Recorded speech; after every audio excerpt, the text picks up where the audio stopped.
오늘도 수요 예배에 참여하신 성도 여러분, 주님의 이름으로 환영하고 축복합니다.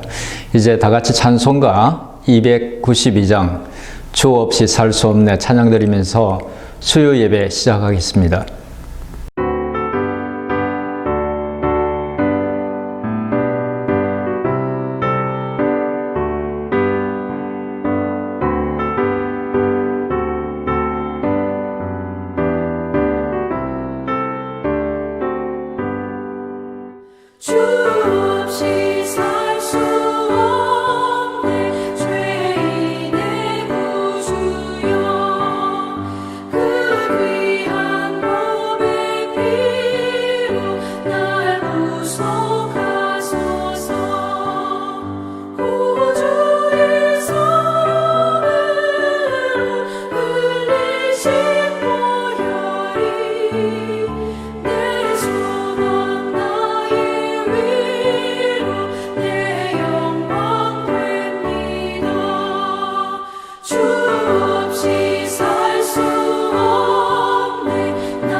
예배를 위해서 제가 잠시 기도하겠습니다. 하나님 아버지, 주일 지난 사흘 동안도 주님 은혜 가운데 지켜주셔서 감사합니다. 코로나 바이러스 때문에 사람들과 만나지도 못하고 집에서 계속 시간을 보내면서 저희들의 마음이 많이 지쳐갑니다. 야복강 강가에서 홀로 남은 두려움과 근심에 사로잡힌 야곱을 만나주신 은혜로우신 하나님 아버지, 저희의 연약함을 헤아려 주시고 이 시간도 주님을 예배할 때 어려운 상황으로 지친 심령의 힘과 용기와 또 기쁨을 주옵소서. 오늘은 오바다스의 말씀을 함께 나누게 됩니다. 말씀을 깨닫게 하시고 깨달은 대로 살 수 있는 믿음과 능력을 겸하여 주옵소서. 예수님의 이름으로 기도드립니다. 아멘.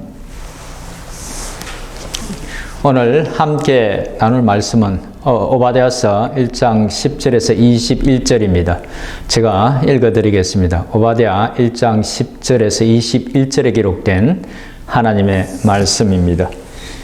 네가 네 형제 야곱에게 행한 포악으로 말미암아 부끄러움을 당하고 영원히 멸절되리라.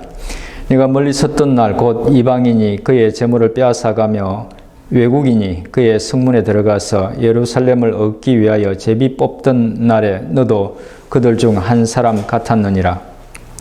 네가 형제의 날 곧 그 재앙의 날에 방관할 것이 아니며 유다 자손이 패망하는 날에 기뻐할 것이 아니며 그 고난의 날에 네가 입을 크게 벌릴 것이 아니며 내 백성이 환난을 당하는 날에 네가 그 성문에 들어가지 않을 것이며 환난을 당하는 날에 네가 그 고난을 방관하지 않을 것이며 환난을 당하는 날에 네가 그 재물에 손을 대지 않을 것이며 내 거리에 서서 그 도망하는 자를 막지 않을 것이며 고난의 날에 그 남은 자를 원수에게 넘기지 않을 것이니라. 여호와께서 만국을 벌할 날이 가까웠나니 네가 행한 대로 너도 받을 것인즉 네가 행한 것이 네 머리로 돌아갈 것이라. 너희가 내 성산에서 마신 것 같이 만국인이 항상 마시리니 곧 마시고 삼켜서 본래 없던 것 같이 되리라. 오직 시온산에서 피할 자가 있으리니 그 산이 거룩할 것이요 야곱 족속은 자기 기업을 누릴 것이며 야곱 족속은 불이 될 것이며 요셉 족속은 불꽃이 될 것이요 에서 족속은 지푸라기가 될 것이라. 그들이 그들 위에서 붙어서 그들을 불사를 것인즉 에서 족속에 남은 자가 없으리니 여호와께서 말씀하셨음이라. 그들이 네겝과 에스의 산과 평지와 블레셋을 얻을 것이요 또 그들이 에브라임과 들과 사마리아의 들을 얻을 것이며 베냐민은 길앗을 얻을 것이며 사로잡혔던 이스라엘의 많은 자손은 가나안 사람에게 속한 이 땅을 사르밧까지 얻을 것이며 예루살렘에서 사로잡혔던 자들 곧 서바랏에 있는 자들은 네겝의 성읍들을 얻을 것이니라. 구원받은 자들이 시온산에 올라와서 에스의 산을 심판하리니 나라가 여호와께 속하리라. 아멘. 오바댜서는 에돔에 대한 심판의 예언이 기록된 한 장으로 된 짧은 책입니다. 오바댜서는 저자 오바댜의 이름을 따서 붙인 책입니다. 성경에는 10여 명의 오바댜라는 사람이 나오는데 그 중에서 누가 이 오바댜서를 기록한 사람인지 알 수는 없습니다. 그리고 그 시대적 배경에 대해서도 대략 남유다가 멸망하던 시점으로 보는 견해가 좀 우시하긴 하지만 분명하지 않습니다. 오바댜서는 에돔의 심판에 대한 내용이 주를 이루기 때문에 먼저 에돔이 어떤 나라인지, 이스라엘과 역사적으로 어떤 관계가 있는지, 그리고 에돔이 어떤 죄를 지었는지 차례로 살펴보겠습니다. 에돔의 위치는 지도에서 보시는 것처럼 사해 남쪽에 위치해 있었습니다. 에돔은 지형이 험하고 아주 높은 곳에 있었기 때문에 그 자체로 천혜의 요새였습니다. 그래서 외부의 침략을 많이 받지 않고 대체로 평화롭게 지낼 수 있었습니다.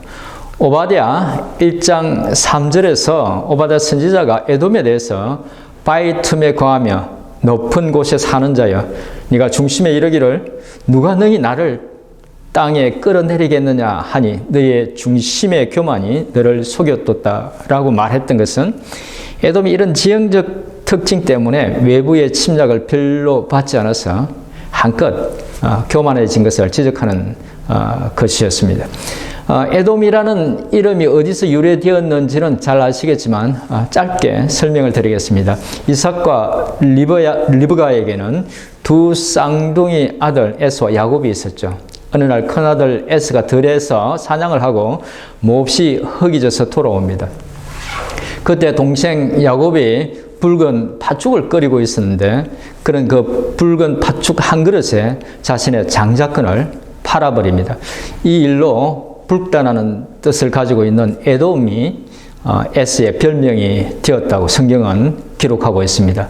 에스는 이후 동생 야곱과 장자권을 두고 갈등을 겪고 나서 에돔 지역에 거주합니다. 재미있는 것은 에스가 태어날 때 몸이 붉었고 동생 야곱에게 장자권을 팔면서 먹었던 팥죽도 붉은색이었는데 나중에 에스의 후손인 에돔 족속이 거주한 지역도 역시 붉은 바위들로 뒤덮인 곳이었다는 것입니다. 아무튼 이것으로 우리가 알 수 있는 것은 에돔과 이스라엘은 이삭을 한 조상으로 하는 형제 국가였다는 것입니다. 그런데 성경을 보면 하나님은 에돔이 이스라엘의 형제 국가였다는 것에 대해서 좀 특별하게 생각하셨던 것 같습니다. 신명기 2장 4절 5절에 보면 이렇게 기록되어 있습니다. 너는 또 백성에게 명령하여 이르기를 너희는 세일에 거주하는 너희 동족 에스의 자손이 사는 지역으로 지날진대 그들이 너희를 두려워하리니 너희는 스스로 깊이 삼가하고 그들과 다투지 말라. 그들의 땅은 한 발자국도 너희에게 주지 아니하리니 이는 내가 세일 산을 에스에게 기업으로 주었음이라. 에돔 땅은 하나님께서 에스에게 이미 기업으로 준 땅이기 때문에 이스라엘 백성들이 출애굽해서 가나안 땅으로 들어가는 도중에 에스의 후손이 사는 에돔 지역을 지나게 될 때 그들에게 피해를 주지 않도록 조심하라고 하나님이 명령하셨던 것입니다. 그렇게 하나님은 에돔 족속을 배려할 것을 명령하셨지만 에돔 족속이 이스라엘 백성을 대하는 태도는 정반대였습니다. 민수기 20장 14절 이하에 보면 에돔은 이스라엘이 자기 땅을 지나가는 것조차 거절했습니다. 그 바람에 이스라엘 백성들은 쉽게 갈 수 있는 길을 두고 지도에서 보시는 것처럼 먼 광야 길을 돌아서 요단강 쪽으로 가야만 했습니다. 상당히 적대적이었던 것이죠.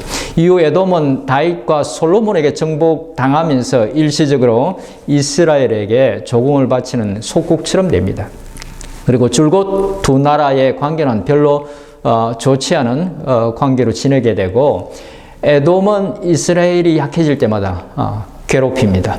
열왕기나 역대기에 보면 에돔이 이스라엘 민족에게 저지른 몇 가지 악행들에 대한 기록들이 나옵니다. 그 중에서 두 가지만 간단하게 살펴보겠습니다. 하나는 역대하 28장 16절에서 21절에 나오는 내용으로 악한 아하스 왕이 남유다를 다스리고 있을 때 있었던 사건입니다. 아하스 왕은 남유다의 왕 중에서 여호와 하나님 앞에서 아주 악한 일을 많이 저지른 왕 중에 한 사람이죠. 그가 많은 악한 일을 행하자 하나님께서는 아람과 북이스라엘을 시켜서 남유다를 약탈하게 합니다. 나라가 심하게 위태로워지자 아수르에게 도움을 청합니다. 그들을 전혀 두려워할 필요가 없다는 하나님의 말씀을 이사야 선지자가 전했음에도 불구하고 심지어 하나님이 징조를 구하면 보여주시겠다는 그 말씀조차 거부하고 그는 하나님의 도움을 구하지 않고 큰 나라를 의지했던 것입니다. 하나님의 그런 불신에도 불구하고 그리스도의 동정녀 탄생과 임마누엘의 징조를 주십니다. 하지만 그의 죄는 결국 더 많은 화를 불러일으키고 맙니다. 그리고 이미 경고했던 것처럼 의지했던 아수르는 도움을 주기보다는 남유다에 큰 해를 끼쳤습니다. 바로 남유다가 그런 어려움을 겪고 있을 때 에돔은 그 기회를 틈타서 남유다를 공격해서 백성들을 사로잡아가고 여러 마을들을 약탈합니다. 형제 나라가 어려움을 겪고 있을 때 도움은커녕 오히려 해를 끼쳤던 것이죠.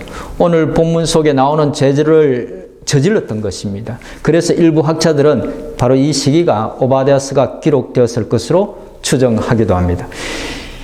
에돔이 이스라엘 백성들에게 악행을 저질렀던 또 다른 때는 남유다가 바벨론에 멸망할 때였습니다. 남유다가 멸망할 당시의 상황은 열왕기하 25장 1절부터 21절 또 역대하 36장 11절부터 21절을 보면 알 수 있는데 당시 왕이었던 시드기야는 바로 자신의 눈앞에서 자녀들이 죽임을 당하는 것을 봐야 했고 자신도 두 눈이 뽑히고 쇠사슬에 결박당해 바벨론으로 끌려갔습니다. 그리고 예루살렘 성전도 그때 철저하게 파괴되고 맙니다. 이때 에돔이 취한 행동에 대해서 열왕기나 역대하에서는 기록하고 있지 않지만 예레미야 예가나 에스겔서 시편에는 기록하고 있습니다. 특별히 에스겔서 37장 5절부터 9절이 그들이 저지른 죄악과 형벌에 대해서 잘 기록하고 있는데 에스겔서 37장 5절부터 9절의 말씀을 보겠습니다. 네가 옛날부터 한을 품고 이스라엘 족속의 환난 때 곧 죄악의 마지막 때에 칼의 위력에 그들을 넘겼도다. 그러므로 주 여호와의 말씀이니라. 내가 나의 삶을 두고 맹세하노니 내가 너에게 피를 만나게 한즉 피가 너를 따르리라. 네가 피를 미워하지 아니하였은즉 피가 너를 따르리라. 내가 세일산이 황무지와 폐허가 되게 하여 그 위에 왕래하는 자를 다 끊을지라. 내가 그 죽임 당한 자를 그 여러 산에 채우되 칼에 죽임 당한 자를 네 여러 맷뿌리와 골짜기와 모든 시내에 엎드러지게 하고 너를 영원히 황폐하게 하여 네 성읍들에 다시는 거주하는 자가 없게 하리니 내가 여호와인 줄을 너희가 알리라. 앞부분의 내용이 오바댜서와 많이 유사한데 하나님께서 에돔 사람들이 이스라엘 백성들이 환난 받을 때 저질렀던 그 죄악들을 기억하시고 철저하게 갚으시겠다는 말씀입니다. 또 시편 137편 7절은 이렇게 기록하고 있습니다. 여호와여 예루살렘이 멸망하던 날을 기억하시고 에돔 자손을 치소서. 그들의 말이 헐어버리라 헐어버리라 그 기초까지 헐어버리라 하였나이다. 이 말씀 역시 에돔 사람들이 이스라엘 백성들이 바벨론으로 끌려갈 때 저주했던 내용을 기록하고 있는데 그들은 오늘 본문의 내용처럼 예루살렘의 멸망을 고소해하고 그들의 철저한 멸망을 바랬다는 것을 보여주고 있습니다. 시편 137편의 시편 기자는 에돔 사람들의 그런 악한 모습을 하나님께서 기억하고 갚아주시기를 기도했던 것입니다. 에돔은 형제 나라 이스라엘이 환난과 고통을 당할 때 돕기보다는 오히려 적국의 편을 들어 이스라엘을 약탈하면서 철저한 멸망을 바랬던 것이죠. 많은 신학자들은 이 시기를 오바댜서가 기록된 시기로 봅니다.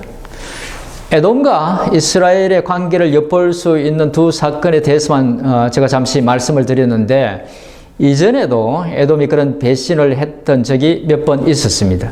그런데 사실 객관적으로 보면 이스라엘도 가나안 땅에 들어갈 때 그들과 대면해서 싸우지 않았다는 것 외에 에돔에게 잘했던 적은 한 번도 없었습니다.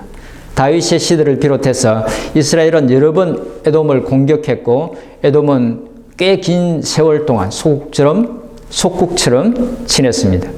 그런 역사적 사건을 보면 이스라엘에 대해 결코 좋지 못한 감정을 가지는 것이 당연한데 그럼에도 불구하고 하나님께서는 에돔에 대한 이스라엘의 잘못은 별로 지적하지 않으시고 이스라엘에 대한 에돔의 죄는 많이 지적하고 계십니다. 이런 것을 보면 좀 하나님께서 편애하시는 것이 아닌가라는 생각이 들기도 합니다.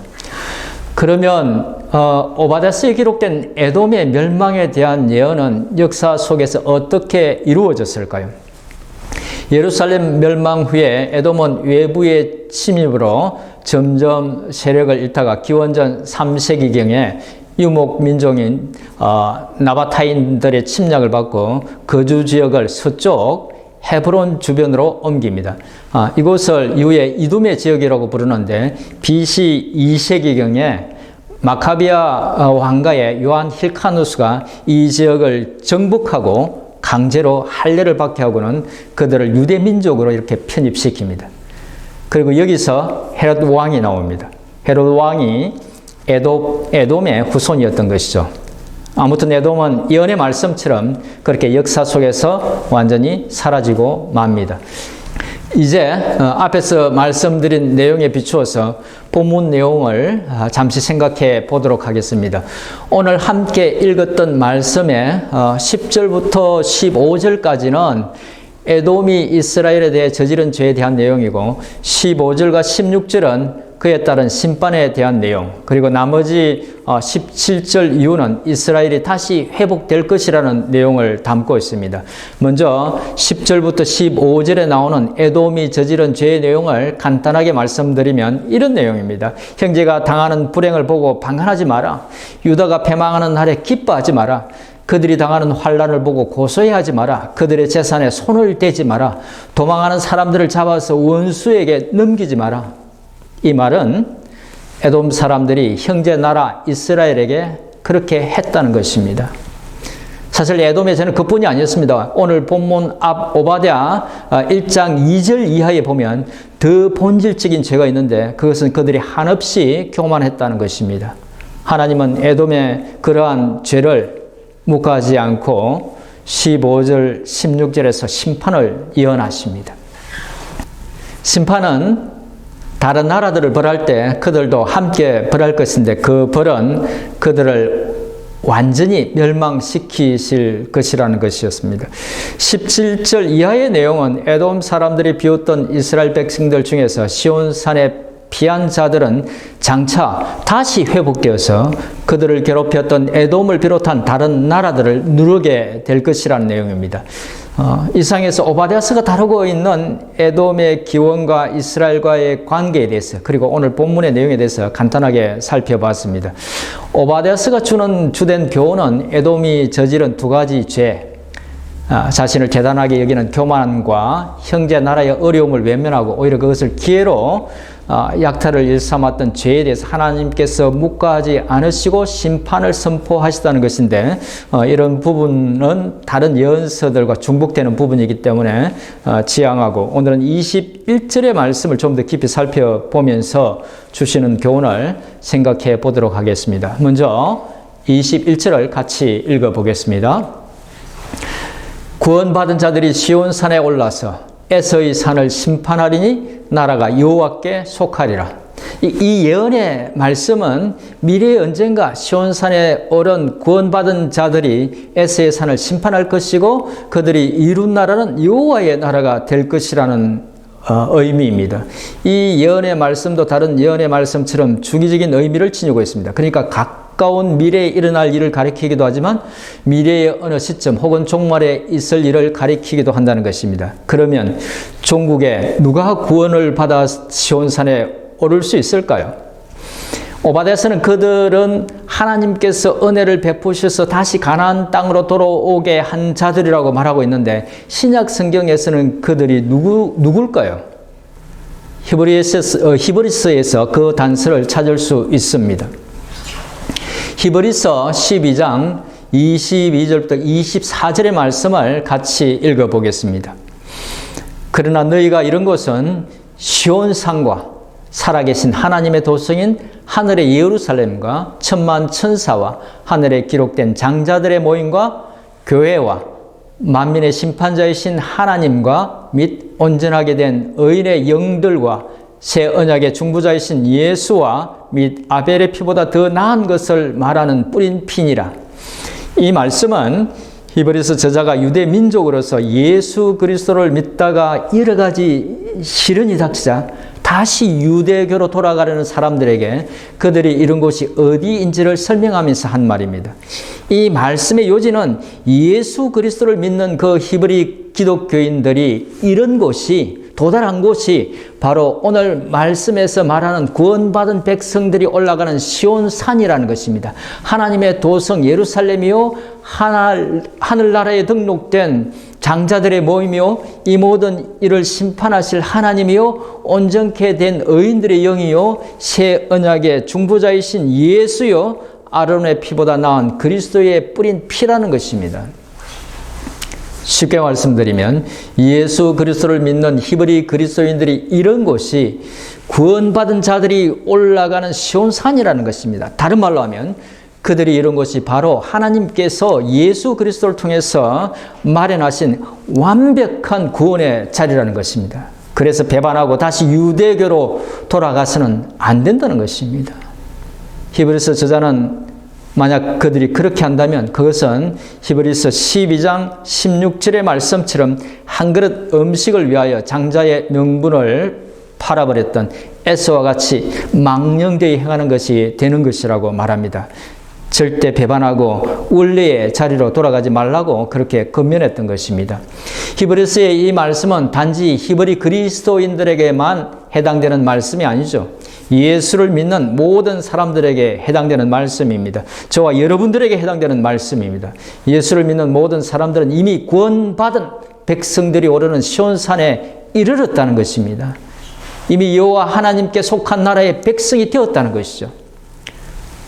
어렵고 암울한 시대를 지나면서 오바댜 선지자가 오바댜 선지자가 했던 이 예언의 말씀을 듣고 이스라엘 백성들이 품었던 소망, 곧 구원받고 시온산에 오르는 그 소망이 영원한 대제사장이신 예수 그리스도의 희생과 사랑으로 아무 공로 없는 저와 여러분에게, 우리에게 주어졌다는 것입니다.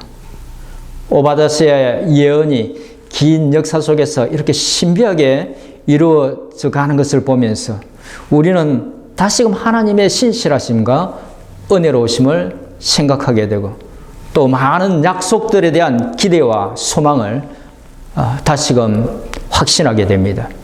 이제 말씀을 정리하겠습니다. 오늘은 오바댜가 심판을 예언하고 있는 에돔의 기원과 이스라엘과의 관계, 또 본문의 의미에 대해서, 그리고 특별히 구원받은 자들이 오르는 시온산이 어떤 의미인지 히브리서의 말씀을 통해서 살펴보았습니다. 예수를 믿는 히브리 그리스도인들이 이런 곳이 다름 아닌 구원받은 자들이 오르는 시온산이라는 것, 그리고 예수를 믿는 우리가 도달한 곳 역시 구원받은 자들이 오르는 시온산에 이르렀다는 것, 그것을 알 수 있었습니다. 말씀을 통해서 느낄 수 있는 놀라운 점은 여호와 하나님은 그런 예언의 말씀을 주시고 그 예언을 우리의 이해를 초월해서 역사 속에서 이루어 가신다는 것이죠. 사랑하는 성도 여러분, 혼란스럽고 어려운 세상을 보면서 믿음이 약해질 때 하나님의 이런 모습을 기억하시고 힘과 용기를 얻을 수 있기를, 그래서 더욱 믿음에 굳게 서서 살아가시기를 주님의 이름으로 축원드립니다. 아멘. 오늘도 말씀을 통해서 저희를 교훈해 주셔서 감사합니다. 오바댜에서 말한 시온산에 오른 자가 예수 그리스도의 사랑과 은혜로 구원받은 저희들이라는 것을 알게 됩니다. 하나님, 히브리서 저자가 히브리 그리스도인들에게 그들의 이룬 것이 바로 시온산이기에 흔들리지 말고 믿음을 굳게 잡으라고 했던 권면을 기억하고 믿음에 굳게 서는, 믿음을 굳게 붙드는 저희들이 되게 주옵소서. 어려운 시기지만 세상보다 크신 하나님을 바라보고 그 사랑 의지하고 살 수 있도록 저희들 마음을 붙들어 주옵소서. 예배를 마치고 함께 기도로 나아갈 때에 주님 저희를 만나 주시고 간절한 기도에 응답해 주옵소서. 예수님의 이름으로 기도드립니다. 아멘. 이제 공동 기도 제목 알려드리기 전에 공동 기도 제목 왜 이러지? 공동 기도 제목 알려드리기 전에 한 가지 공지할 것이 있습니다. 다음 주 수요일에는 요엘서의 말씀을 보겠습니다.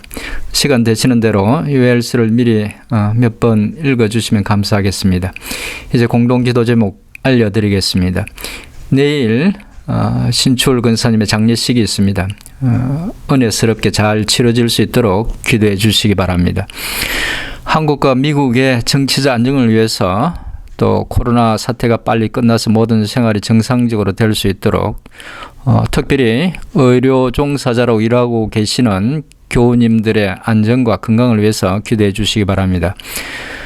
그리고 연약한 분들을 위해서 기도하실 때 김경아 집사님, 김선경 집사님, 김영자 권사님, 김진대 집사님, 유기봉 집사님, 그리고 폐암으로 투병 중인 가영호 선교사님의 건강을 위해서 기도해 주시고 또 연로하신 애녹회 회원들을 위해서도 기도해 주시기 바랍니다.